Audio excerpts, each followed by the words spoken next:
ইন্নাল হামদুলিল্লাহ ওয়াসসালাতু ওয়াসসালামু আলা রাসূলিল্লাহ ওয়া আলা আলিহি ওয়া আসহাবিহি ওয়ান নাস আজমাইন। ওয়া ক্বালা আল্লাহু তাআলা লা ইয়ানালাল্লাহু লুহুমুহা ওয়ালা দিমাউহা ওয়ালাকিন ইয়ানালুহুত তাকওয়া মিনকুম ইলা আখির আয়াত।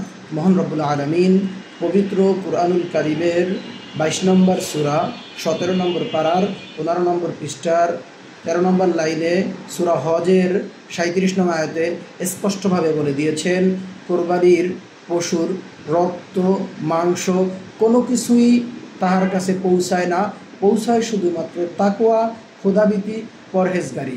সম্মানিত ভিউয়ার্স, বর্তমানে চলতেছে জিলহজ মাস।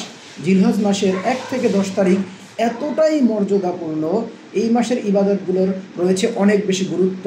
ঠিক যেমনিভাবে রয়েছে রমজান মাসের শেষ দশকের রাত্রিগুলার গুরুত্ব। আসুন এই জিলহজ মাসে আমরা বেশি বেশি ইবাদত করার পরিকল্পনা করি। এবং আরাফাতের দিন রয়েছে এই জিলহজ মাসে। আরাফাতের দিন আরাফাতের ময়দানে 9 জিলহজ হাজী সাহেবরা যখন অবস্থান করে, সেখানে যারা অবস্থান করে তাদের সকলের গুনাহ আল্লাহ মাফ করে দেন।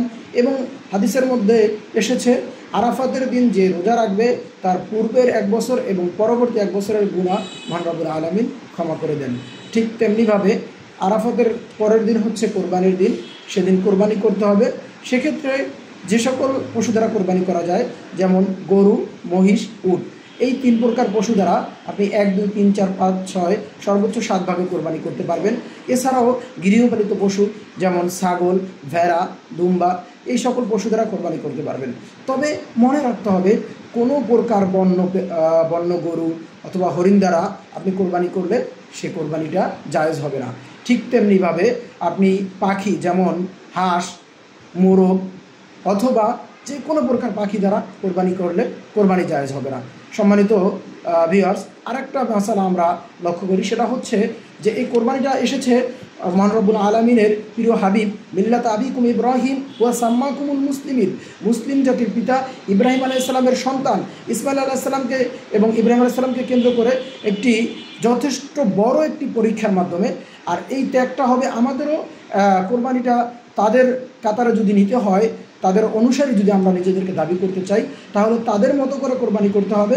এবং সেক্ষেত্রে কোনো পশুর শিং ভাঙা অথবা একটা রোগাক্রান্ত পশু অথবা লেজ কাটা এরকম কোনো পশু ক্রয় করা যাবে না।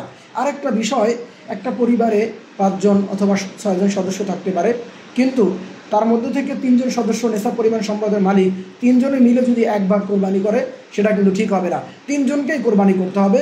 কেননা ইন্না সলাতি ওয়া নুসুকি ওয়া মাহইয়ায়া ওয়া মামাতি লিল্লাহি রাব্বিল আলামিন, আমার নামাজ এবং আমার কোরবানি হবে আল্লাহর জন্য, আমার জীবন এবং আমার মরণের মালিক মহান রব্বুল আলামিন। এই বিষয়টা আমাদেরকে ফলো রাখতে হবে।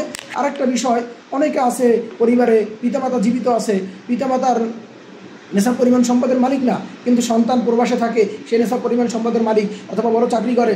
সেক্ষেত্রে পিতামাতা এরকম ধারণা করে বসে থাকে যে আমি জীবিত আছি, সন্তানের নামে কেন কোরবানি হবে না। বিষয়টা মাসলা হচ্ছে এরকম, যে নেশাব পরিমাণ সম্পদের মালিক তার পক্ষ থেকেই কোরবানি করতে হবে। তবে হ্যাঁ, কোনো সন্তান যদি চিন্তা করে আমি আমার বাবার পক্ষ থেকে কোরবানি দিব, তবে সেটা অতিরিক্ত দিতে পারবে, কিন্তু নিজের পক্ষ থেকে কোরবানি না দিয়ে শুধুমাত্র বাবা অথবা মায়ের পক্ষ থেকে কোরবানি দিলে এটা আসলে ঠিক হবে না।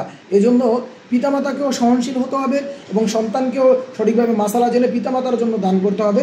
মহান রব্বুল আলামিন এবছরের কোরবানিকে আমাদের জীবনের ত্যাগ তিতিক্ষা মহিমাময় কোরবানি করার তৌফিক দান করুক।